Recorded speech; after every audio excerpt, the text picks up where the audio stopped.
सबसे पहली बात यह है, किसी ने पूछा what is the glory of God.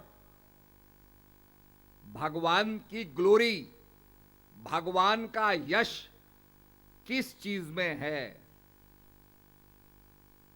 तो एक ज्ञानी ने कहा, when you see the moon you see the glory of God. जब तुम पूर्ण चंद्रमा को देखते हो, उसका प्रकाश निकलता होता है और सारी चीजें बड़ी शांत होती हैं, that is the glory of God. वो भगवान का यश है। फिर प्रश्नकर्ता ने कहा, what is the power of God. भगवान की पावर क्या है, शक्ति क्या है। तो ज्ञानी ने कहा, when you see the sun you see the power of God. जब तुम सूर्य को देखते हो तो भगवान की शक्ति नजर आती है। सूर्य में कितनी ताकत होती है, कितना ऊर्जा होता है। करोड़ों मील दूर से वह हमारी पृथ्वी को तपा रहा है, गर्म कर देता है, वायुमंडल में परिवर्तन ले आता है। और जो पत्तों के अंदर जो ग्रीन सब्सटेंस है, व्हाट इज कॉल्ड क्लोरोफिल, उस क्लोरोफिल पर जब सूरज की रोशनी पड़ती है तो फोटोसिंथेसिस होता है, जिससे ये कार्बन डाइऑक्साइड दूषित हवा स्वच्छ हवा में परिणित हो जाती है। यह है पावर ऑफ गॉड। फिर प्रश्नकर्ता ने कहा, what is the miracle of God. भगवान का चमत्कार क्या है। तो ज्ञानी ने कहा, तुम एक शीशे में जाकर के देखो, तुम भगवान के चमत्कार को देखोगे। आप जब अपने आप को शीशे में देखते हो तो एक चमत्कार है। यह मट्टी का पुतला देख रहा है, बोल रहा है, चल रहा है, सोशलाइज करता है, यह अपने आप में चमत्कार है। तो आप सब परमपिता परमात्मा के चमत्कार हो। जनकपुर वासियों, माता के चमत्कार हो, मातृशक्ति के चमत्कार हो। और इस चमत्कार के अंदर हमने प्रभु की पहचान करनी है। आप देखेंगे आसमान के अंदर हवा होती है, हाइड्रोजन होता है, ऑक्सीजन होती है, ये अलग अलग गैसों के नाम हैं। और जब बिजली कड़कती है तो बिजली का ऐसा प्रभाव होता है कि वो हाइड्रोजन को और ऑक्सीजन को कंबाइन कर देता है और पानी पैदा हो जाता है। पानी में क्या है, हाइड्रोजन और ऑक्सीजन। जो यहां विज्ञान के विद्यार्थी हैं वो जानते हैं कि पानी का फॉर्मूला होता है H2O, 2 atom of hydrogen, 1 atom of oxygen makes 1 molecule of water.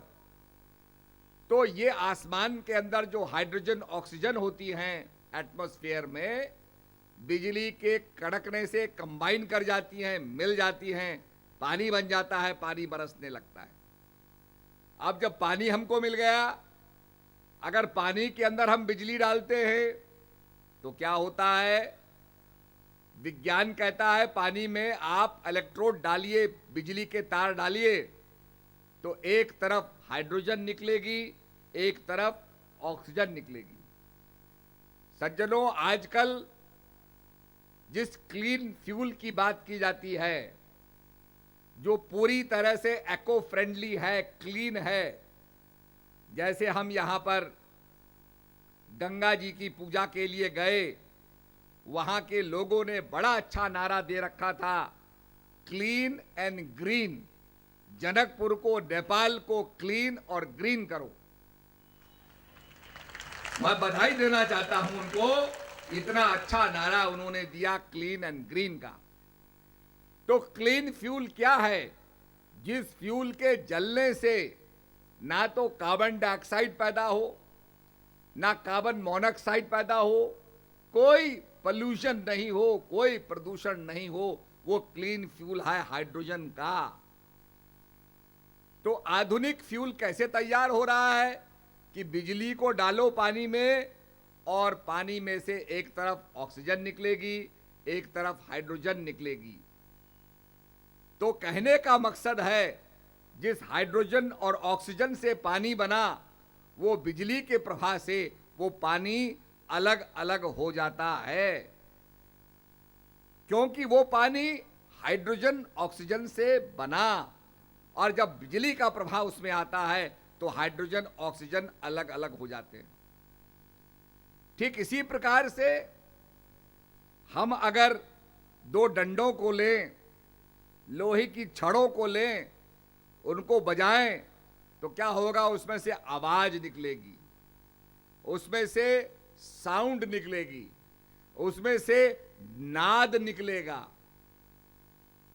हमने डंडों को मारा, लोहे के छड़ों को मारा, उसमें से नाद निकला।